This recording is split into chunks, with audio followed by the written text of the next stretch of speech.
Wow! Grabe! Sobrang sobra ang AX3000. So today ay alamin natin kung paano ba natin i-bypass yung router natin na Starlink. Ayan siya. At gumamit tayo ng third party router. So anyway ay ginawa na natin siya kagabi pa.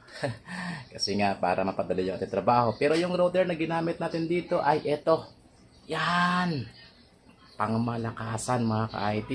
Mercosys AX3000.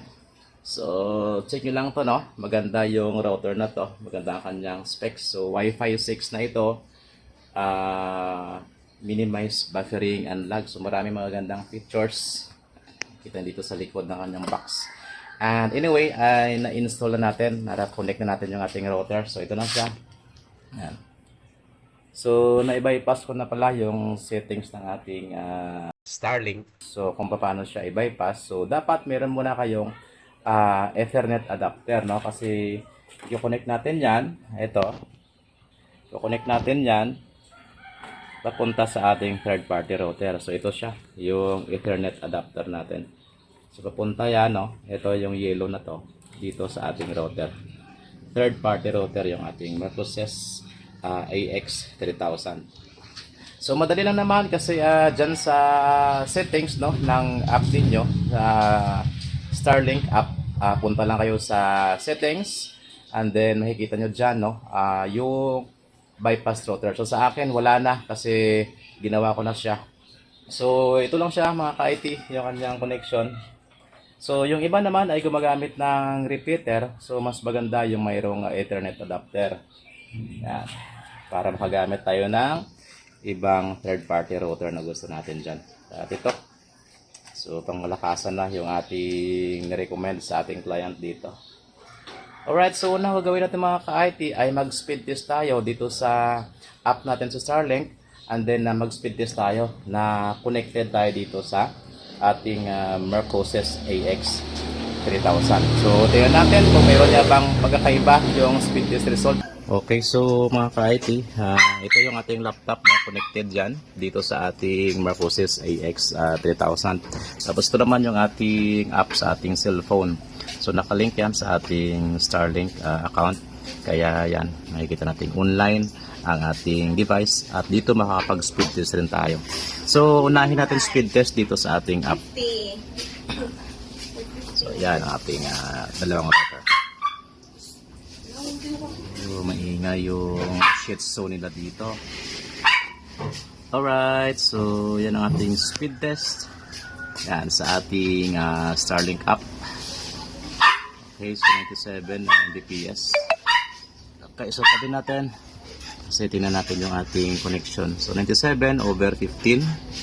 So itong ating laptop ay connected dito no, sa yan, sa Escalona Wakai 5G. So yun na yung SSID na itong ating Mercosys kasi pinalitan na natin yan kagabi. So now mag-speed test tayo dito. So tingnan natin no, kung mayroon nga bang changes o pagkakaiba yung speed test result dito sa app natin sa Starlink at dito sa ating AX3000. Right, so speed test tayo dito. Okay. So ayan na. Ayun, no? So, mas mataas sa AX3000 kaysa dito sa ating Starlink app. Yan. Alright, so maganda talaga itong AX3000 mga ka-IT. At yan ang kanyang download, upload. So, mag-try tayo ulit, no? Dito sa ating app. So, as of now, makikita nyo, obstructed pa rin yung ating location dito. So hindi pa rin talaga yan na pa-finalize ng maganda ang kanyang location. So speed test tayo ulit for the second time.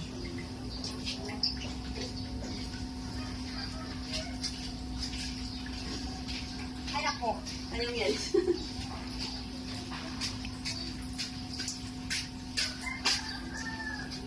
Alright, so nasa 82 lang, no?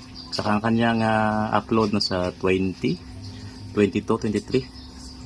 So dito naman, nag-speed test tayo ulit dito sa ating AX3000 na connection. Wow! Grabe! Sobrang sobra ang AX3000. Grabe oh, ang laki ng pagkakaiba oh.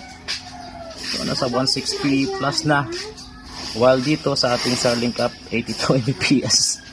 So napakaganda nitong AX3000. Okay, nice. So satisfied na dito yung ating client sa kanilang internet gamit ang Starlink at yung router na to. Ayan, so goods na goods mga ka-IT. So hindi pa naman final itong ating gagawin. Okay, so kumbaga kinumpare lang natin, no? At yan, kinonect muna natin via bypass router yung ating AX3000 kasi gagamit pa tayo dito ng hex dito mula sa ating Starlink, no? Yung ating Microtech kasi magbabato tayo dito ng P2P at the same time 3 piso wifi yung ating i-collect dito sa ating setup. Okay, so see you mga ka-IT sa next nating video.